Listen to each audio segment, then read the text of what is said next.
먼저 롱텀 차트로 본 코스피 상승은 어디까지 갈 것이냐 하는 거죠. 먼저 지난 40년 동안 1980년 이후로부터 우리 코스피 시장이 어떻게 변화를 겪었는지를 한눈에 펼쳐 보인 차트가 되겠습니다. 자, 1980년 1월 4일 날 100으로 시작을 했는데요. 이게 처음 1000을 돌파한 것이 89년 3월이에요.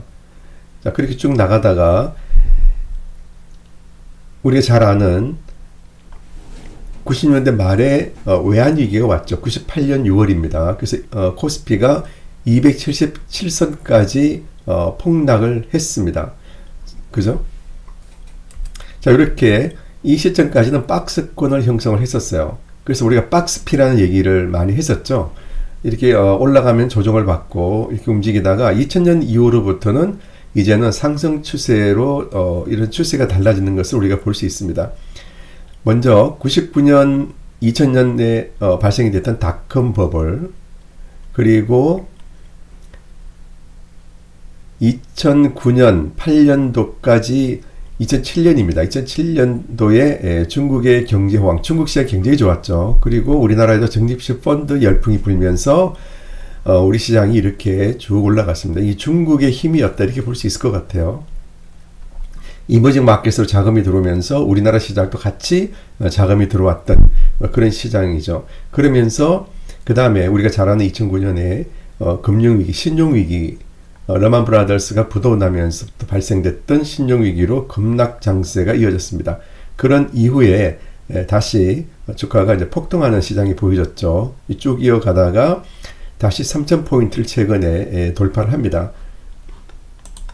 자, 이걸 롱텀 차트로 한번 보도록 하죠. 롱텀 차트의 첫 번째, 신용위기 때부터 보도록 하겠습니다. 러만 브라더스가 부도가 난 이후부터 차트를 보면 현재 우리 시장은 어떻게 되죠? 롱텀 고점 라인, 위에 있는 라인을 돌파해서 이제는 꼭대기까지 올라가 버렸어요. 과거에 이렇게 올라가면 어떻게 되죠? 주가가 이제 떨어지는, 조정을 받는 그런 형상을 나타냈는데, 자, 그러면 이제 조정을 받을 거냐? 이렇게 볼 수 있을 것 같아요. 자, 최근에 우리가 신용위기 때 워낙 주가가 인위적으로 급락을 했기 때문에 롱텀 차트를 이제 2009년 이후로부터 뽑아본 거고, 2000년부터 그림을 뽑아보면은 좀 더 다른 그림이 나오게 됩니다. 그래서 이제 2000년 이후로부터 우리 시장의 롱텀 차트를 설명드리는 게 좋을 것 같아요. 자, 아까 말씀드린 것처럼 외환위기, IMF, 그리고 IT 버블, 또 중국 경제 호황, 또 신용위기, 또 근데 이 신용위기가 끝나고 약 2년 6개월 동안 우리나라의 대형주들이 급등을 합니다. 호남석유 같은 경우에는 33,200원까지 떨어졌다가 롯데케미칼이죠. 47만원까지 올라가는 무려 15배 이상 주가가 급등하는 모습을 보여줬고요. 그때 현대위와 현대모비스, 현대차, 포스코, 삼성전자 이런 종목들이 대부분 급등 장세를 보였습니다.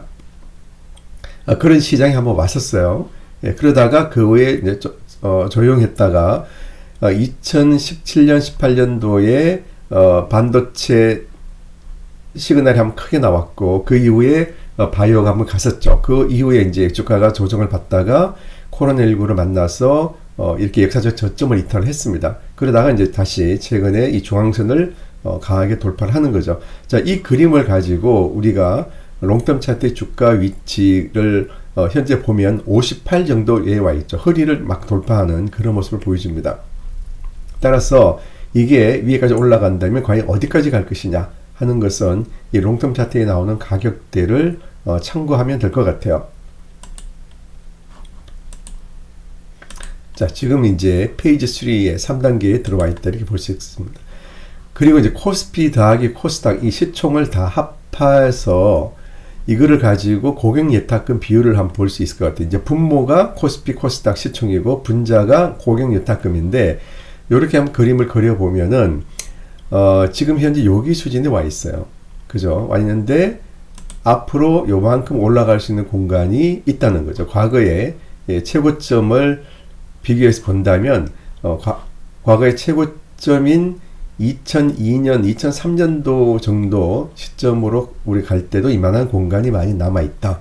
이렇게 지금 볼 수 있는 거죠. 근데 지금 개인들의 자금의 그 힘이 이때보다는 훨씬 강하기 때문에 어디까지 우리 갈 것인지는 아까 말씀드렸던 롱텀 고점 그 가격 지수대를 한번 생각해 볼 수 있겠다 하는 겁니다. 그리고 MSCI 국가별 최근 1년 동안 트레일링 PE를 보면 미국이 23.3이죠.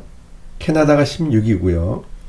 그 다음에 영국이 한 14, 프랑스가 18, 스위스가 19, 대개 보면 어떻습니까? 16에서 18 사이에 있는 것을 우리가 보여집니다. 일본이 18이고요. 홍콩도 16, 호주가 19입니다. 자, 우리나라는 어떻습니까? 우리나라는 이제 선진국이죠. 예, 이거 뭐 우리나라 이머징이라는 말은 조금 이제 어폐할까 선진국이라고 볼 수 있는데 지금 13.7이에요.